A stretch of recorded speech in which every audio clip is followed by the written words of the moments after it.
Bonjour et bienvenue dans cette dernière vidéo d'explication biblique sur le chapitre 2 de la Genèse. Un chapitre très riche qui voit la création de la femme et l'institution du mariage. Alors les versets étudiés seront les suivants. L'Éternel Dieu dit : « Il n'est pas bon que l'homme soit seul, je lui ferai une aide semblable à lui. » L'Éternel Dieu forma de la terre tous les animaux des champs et tous les oiseaux du ciel, et il les fit venir vers l'homme pour voir comment il les appellerait, et afin que tout être vivant portât le nom que lui donnerait l'homme. Et l'homme donna des noms à tout le bétail, aux oiseaux du ciel et à tous les animaux des champs. Mais pour l'homme, il ne trouva point d'aide semblable à lui. Alors l'Éternel Dieu fit tomber un profond sommeil sur l'homme qui s'endormit. Il prit une de ses côtes et referma la chair à sa place.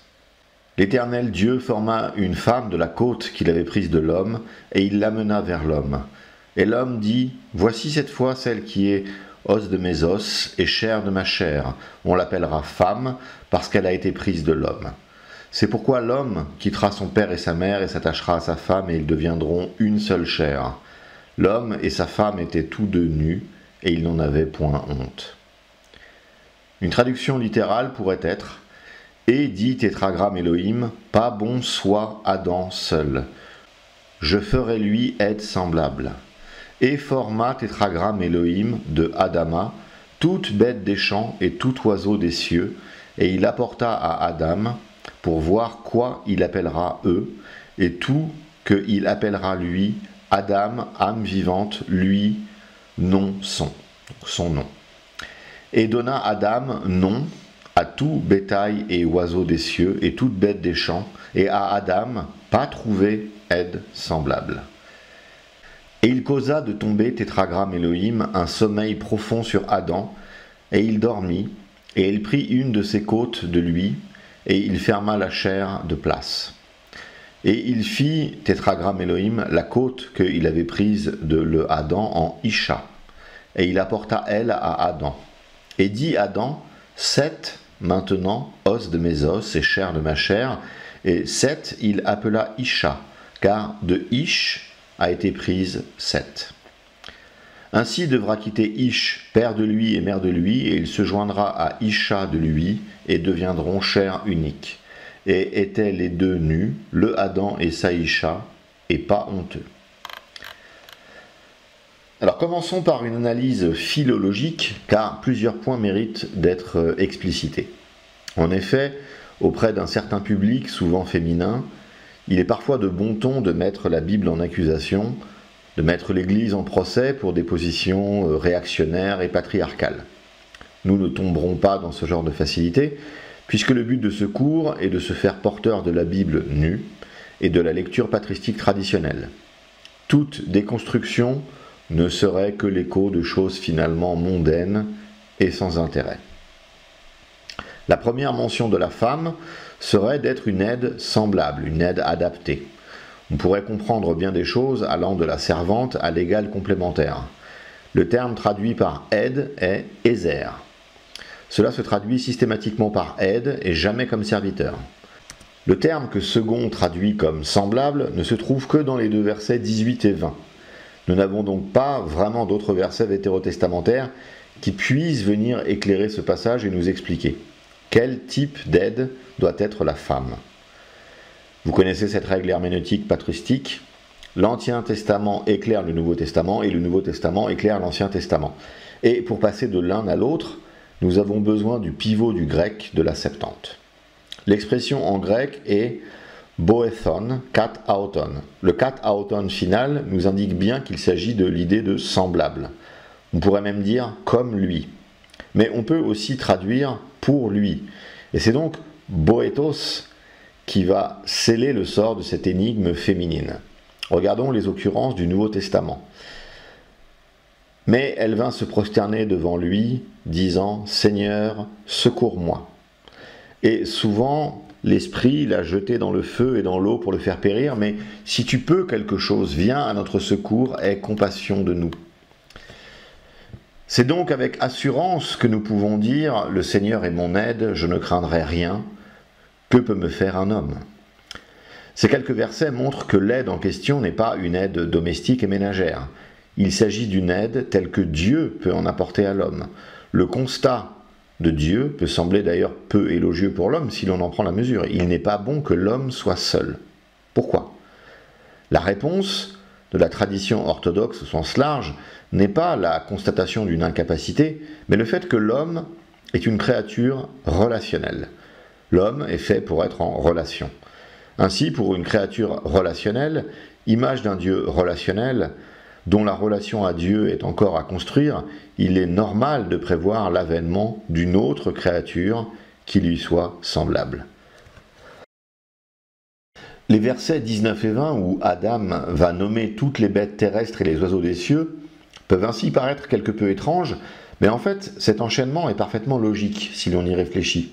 Il fallait qu'Adam comprenne que cette aide semblable, cet alter ego parfait et nécessaire, n'existait pas encore. Nul animal terrestre, nul oiseau des cieux ne pouvait remplir cette fonction. Ce n'est qu'au terme de cette énumération qu'Adam en a pris totalement conscience. N'oubliez pas qu'Adam avait la connaissance primordiale, et qu'il a donc donné aux animaux un nom qui correspondait à leur essence profonde. Le fait que la Bible précise que les animaux sont également faits à partir d'Adama montre bien que Adam ne s'appelle pas Adam parce qu'il est fait d'Adama. Le fait qu'Adam nomme les animaux montre bien que l'homme règne sur la création. Même après la déchéance de la chute, cette domination va demeurer et nous serons au sommet de la chaîne alimentaire. Puisque Adam n'a pas trouvé cette aide semblable, il est devant un double constat. Cette aide est nécessaire et cette aide n'existe pas. Il est donc tout à fait logique dans la narration d'arriver au passage de la création de la femme. L'unanimité de la lecture patristique traditionnelle ainsi que rabbinique est que la femme est créée à partir de l'os de l'homme appelé côte. Une lecture moderne et moderniste veut y voir le côté. En français, par exemple, côte et côté sont le même mot si l'on ne prend pas en compte l'accentuation. Il s'agit de la même situation en hébreu et en grec. Le terme en question est tselah, et il peut effectivement, selon les contextes, se traduire par côté. Par exemple, en Exode 25:12, donc du même auteur, Moïse, on peut lire que Dieu demande ainsi de construire l'arche d'alliance. Tu fonderas pour elle 4 anneaux d'or, et tu les mettras à ses 4 coins, 2 anneaux d'un côté et 2 anneaux de l'autre côté. Ici, le mot côté est exactement le même. Alors, comment pouvons-nous disqualifier le côté et retenir exclusivement côte? Voyons les sources principales, le rendu de la Septante et la tradition patristique. La Septante rend ainsi. Et il faut bien admettre que la Septante garde cette même ambiguïté, car le grec classique peut se lire côte ou côté. Le terme est pleura, et les philologues nous signalent qu'Homère, par exemple, l'utilise pour côte et côté. Ainsi, dans le fameux verset de Jean 19:34, « Mais un des soldats lui perça le côté avec une lance, et aussitôt il sortit du sang et de l'eau », le côté ici est le pleura grec. Donc pleura, c'est côte ou côté, ça dépend du contexte. Ce sont les saints-pères qui vont donc nous indiquer la réponse. Ambroise de Milan, Augustin d'Hippone, Jérôme de Stridon, Jean Chrysostome de Constantinople, Tertullien de Carthage, unanime, il s'agit ici de la côte. Alors pourquoi insister à ce point sur côte, côté? Parce que dans une certaine orthodoxie moderne et moderniste, qui se réclame de l'évêque Jean Kowalewski, un personnage important dans l'histoire de l'orthodoxie française, personnage complexe dont on ne peut pas dire des choses binaires, que nous traiterons probablement un jour dans une vidéo. Dans son sillage, donc, il est des gens pour considérer le scénario suivant. Adam était un être double, masculin et féminin, qui fut coupé en deux au niveau du côté, et la femme est née de cette séparation. On voit l'importance de lire côté et non côte dans cette lecture. Eh bien, cette lecture a 4 défauts. Premier défaut, elle est absurde du point de vue de la narration complète. Si la femme est créée à ce moment, l'homme aussi. Ce qui existait avant n'était pas l'homme. Donc pourquoi considérer que la femme seule est créée du côté? Les deux sont créés à ce moment-là, dans cette logique. Deuxième défaut, la lecture se veut contraire à 19 siècles de tradition de l'Église. Même les rabbins comprennent côte. C'est vous dire la largeur du consensus philologique sur ce passage. Est-ce à dire qu'on ne peut rien affirmer de nouveau dans l'Église? Non, on peut affirmer des nouvelles choses, bien entendu, mais elles doivent s'harmoniser avec tout ce qui a précédé. Troisième défaut, cette position est très exactement soutenue par de grands ennemis historiques de l'Église, les gnostiques. Popularisé dans le banquet de Platon, cet Adam primordial hermaphrodite, en un certain sens, et divisé pour donner homme et femme, c'est une position explicitement gnostique, et Dieu sait que toutes les positions des gnostiques ont été condamnées sans appel et sans équivoque. Quatrième et dernier défaut, cette lecture, qui veut équilibrer la position entre l'homme et la femme, est une lecture, je l'ai déjà dit, moderne, qui ne veut surtout pas recevoir l'insupportable accusation de machisme, d'inégalité homme-femme, etc. On veut bien être orthodoxe, mais sur des bases modernes. Le paradoxe de ce besoin d'égalité, c'est qu'il brise la logique du récit, qui finalement nous montre une Ève plus importante qu'Adam. Réfléchissons un instant. On voit que la création se complexifie, jour après jour. D'abord la lumière et la matière, puis les océans, puis la terre émergée avec sa végétation, puis les astres, puis les animaux, et enfin Adam. À chaque fois, nous avons affaire à quelque chose de plus sophistiqué. Ève n'est pas faite de la glaise, comme Adam, mais elle est faite d'un os. C'est plus noble en un sens et plus complexe. Ainsi, cette recherche d'égalité qui montre surtout un impératif mondain et non pas une vraie démarche spirituelle, nous empêche de voir que, dans le plan originel de Dieu, la femme avait une place prépondérante. C'est elle que le serpent va voir. Adam est absent comme endormi ou au second plan. C'est elle qui a le pouvoir. Elle dit à Adam de manger et il mange. Dieu, c'est la vie de la vie. La femme si liée à la vie et à la perpétuation de la vie, la Bible nous la montre surtout pas comme un acteur de second plan. On doit la voir non pas comme le point faible que le diable attaque fourbement, mais comme le point fort, le point central, qui va entraîner assurément la chute complète et absolue de l'humanité. Ève était tellement grande, tellement puissante, tellement importante, qu'il a fallu non moins que la mère de Dieu pour rattraper cette faute funeste que nous verrons bientôt. Sur le sommeil d'Adam, je porte à votre connaissance les deux commentaires suivants. Le premier est de Tertullien. Il est certain que, dès le début de sa nature, l'homme a été impressionné par ses instincts de sommeil. Si vous recevez votre instruction de Dieu, vous constaterez que la fontaine de la race humaine, Adam, a eu un goût de somnolence avant d'avoir une gorgée de repos. Il a dormi avant de travailler, ou même avant de manger, voire même avant de parler, afin que les hommes puissent voir que le sommeil est une caractéristique et une fonction naturelle et qui a réellement préséance sur toutes les facultés naturelles. De ce premier exemple aussi nous sommes conduits à tracer dès lors l'image de la mort dans le sommeil. Car comme Adam était une figure du Christ, le sommeil d'Adam est l'ombre de la mort du Christ, qui devait dormir d'un sommeil mortel afin que la blessure infligée à son côté puisse de la même manière, comme Ève a été formée, être typifiée l'Église, la vraie mère des vivants. C'est pourquoi le sommeil est si salutaire, si rationnel, et est en fait formé sur le modèle de cette mort qui est générale et commune à la race humaine. Dieu, en effet, a voulu, et on peut dire en passant qu'il n'a généralement dans ses dispensations rien accompli sans de tels types et ombres, se placer devant nous. Traité sur l'âme, chapitre 43. Ce magnifique commentaire est un classique des lectures patristiques. Concentrons-nous sur le passage, car comme Adam était une figure du Christ, le sommeil d'Adam est l'ombre de la mort du Christ. Pour les pères de l'Église, la lecture traditionnelle était de montrer comment l'Ancien Testament dévoilait, annonçait le Nouveau Testament. Les termes utilisés sont image, figure, type, ombre. Adam est une figure du Christ signifie qu'un ou plusieurs événements de la vie d'Adam annonce, préfigure certains événements de la vie du Christ. Cela fait écho à cette parole du Christ, à ces deux hommes, à la fin de l'évangile de Luc, sur le chemin d'Emmaüs. Le Christ explique que l'Écriture parle de lui, mais elle ne le fait pas de façon directe et immédiate. Elle ne dit pas « il s'appellera Jésus, il habitera à Nazareth, son père légal s'appellera Joseph, etc. » L'Écriture utilise des figures. Ici, Tertullien nous explique que ce sommeil d'Adam annonce celui du Christ au tombeau.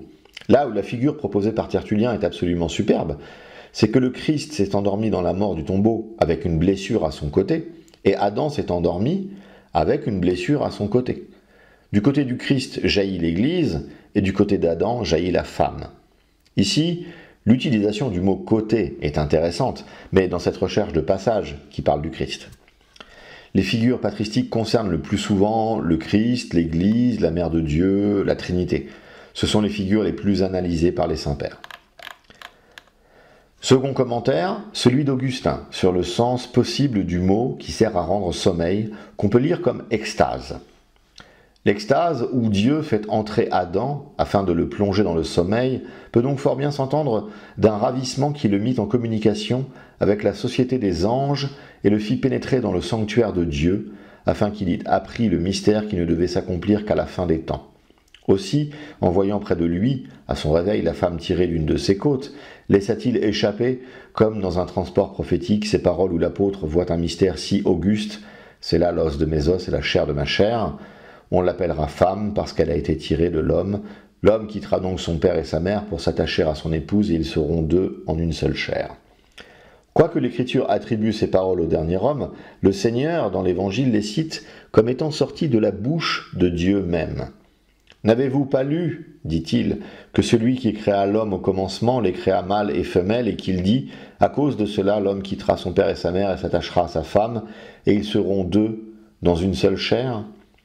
C'est afin de nous faire comprendre qu'Adam prononça ces paroles par une inspiration prophétique en sortant de son ravissement.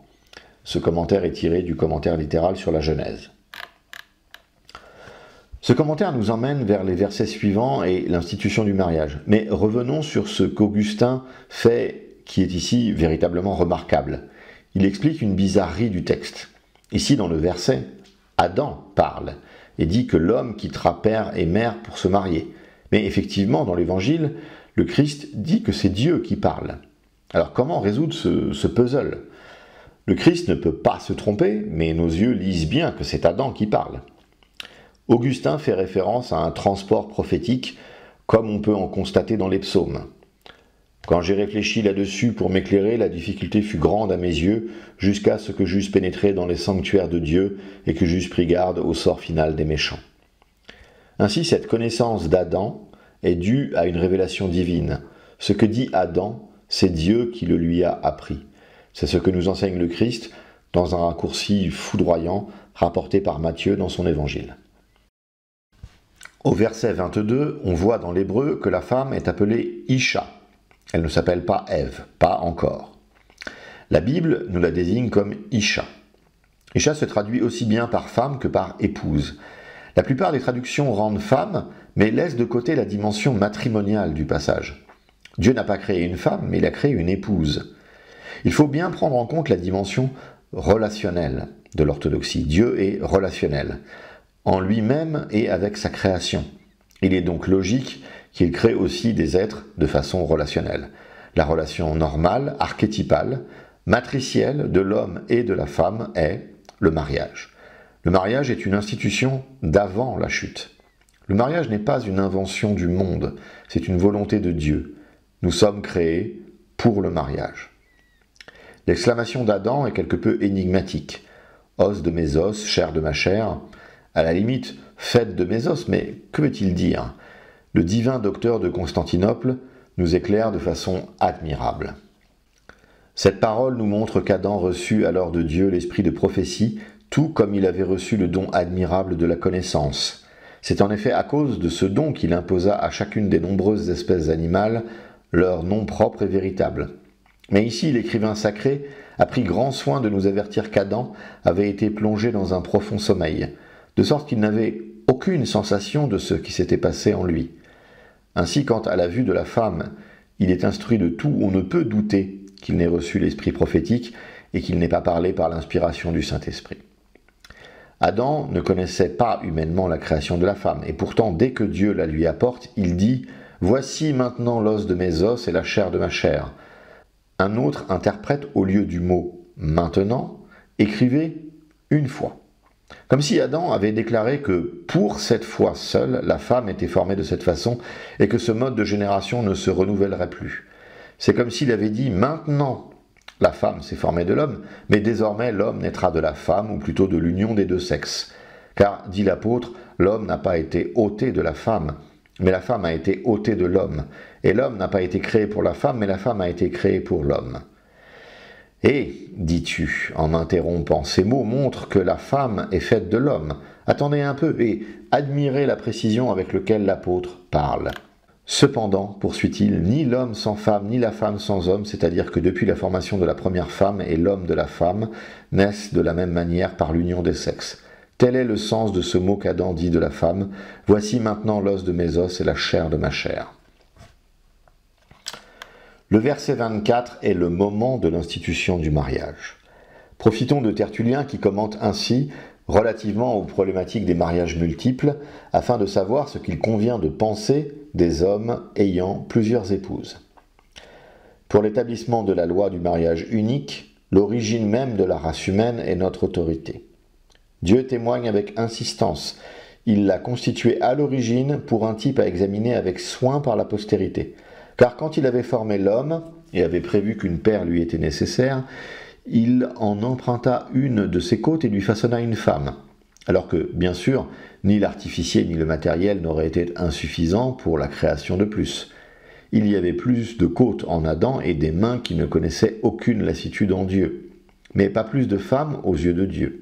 Et en conséquence, l'homme de Dieu, Adam, et la femme de Dieu, Ève, s'acquittant mutuellement des devoirs d'un seul mariage, ont sanctionné pour l'humanité un type via ce précédent, faisant autorité de leur origine et la volonté primordiale de Dieu. Enfin, il y en aura, dit-elle, 2 dans une seule chair, pas 3 ni 4. Dans toute autre hypothèse, il n'y aurait plus une seule chair, ni 2 unis en une seule chair. Il en sera ainsi si la conjonction et la croissance ensemble dans l'unité ont lieu une fois pour toutes.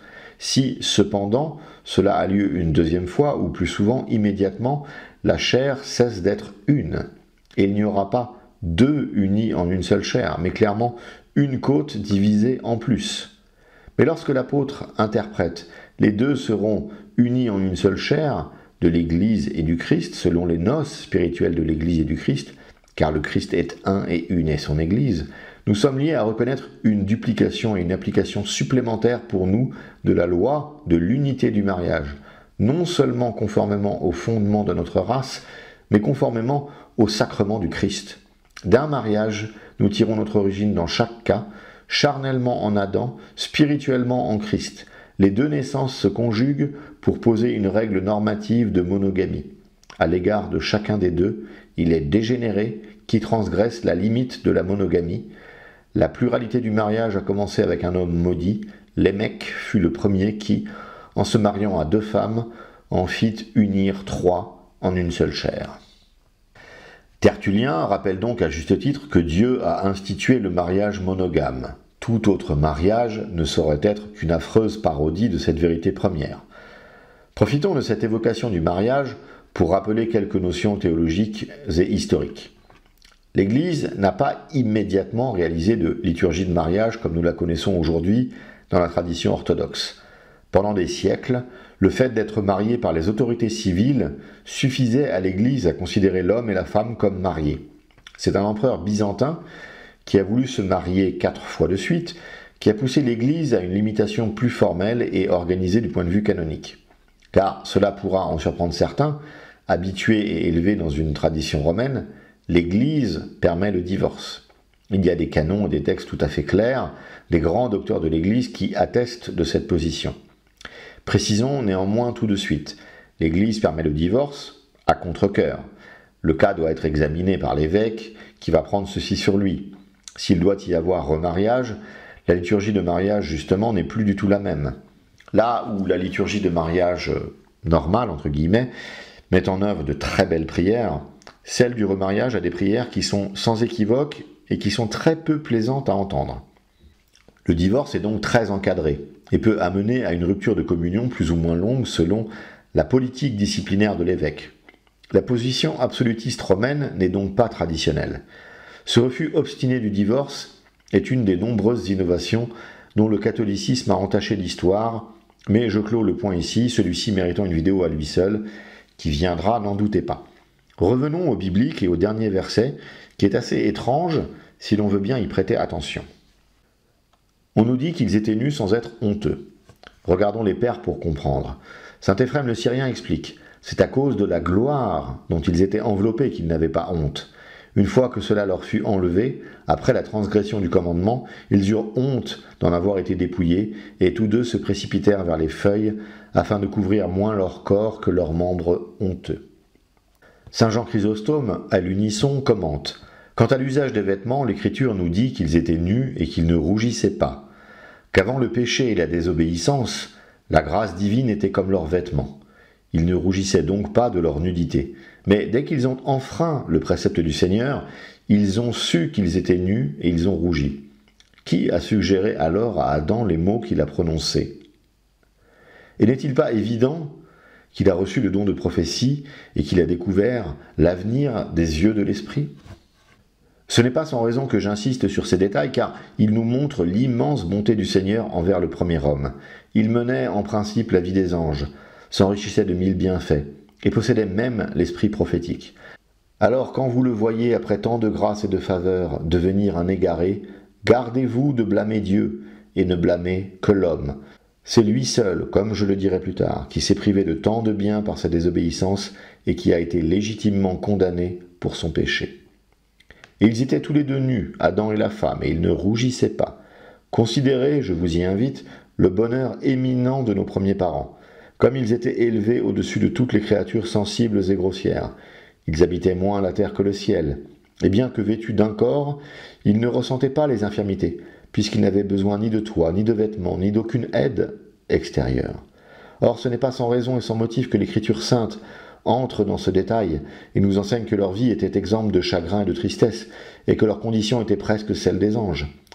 Elle souhaite que, les voyant alors dépouillés de tous ces privilèges, et tombés d'une haute opulence dans une profonde misère, nous n'attribuons leur chute qu'à leur propre négligence. Pour le reste, il est important de prêter attention à tout ce passage de la Genèse, car Moïse a d'abord dit qu'Adam et Ève étaient nus et qu'ils ne rougissaient pas. Comment auraient-ils pu connaître leur nudité, puisque la gloire céleste semble comme un vêtement superbe? Ainsi, le commentaire patristique considère que la gloire de Dieu était leur vêtement et qu'ils étaient donc vêtus uniquement de cela. A-t-on besoin d'autre chose lorsque l'on a la gloire divine?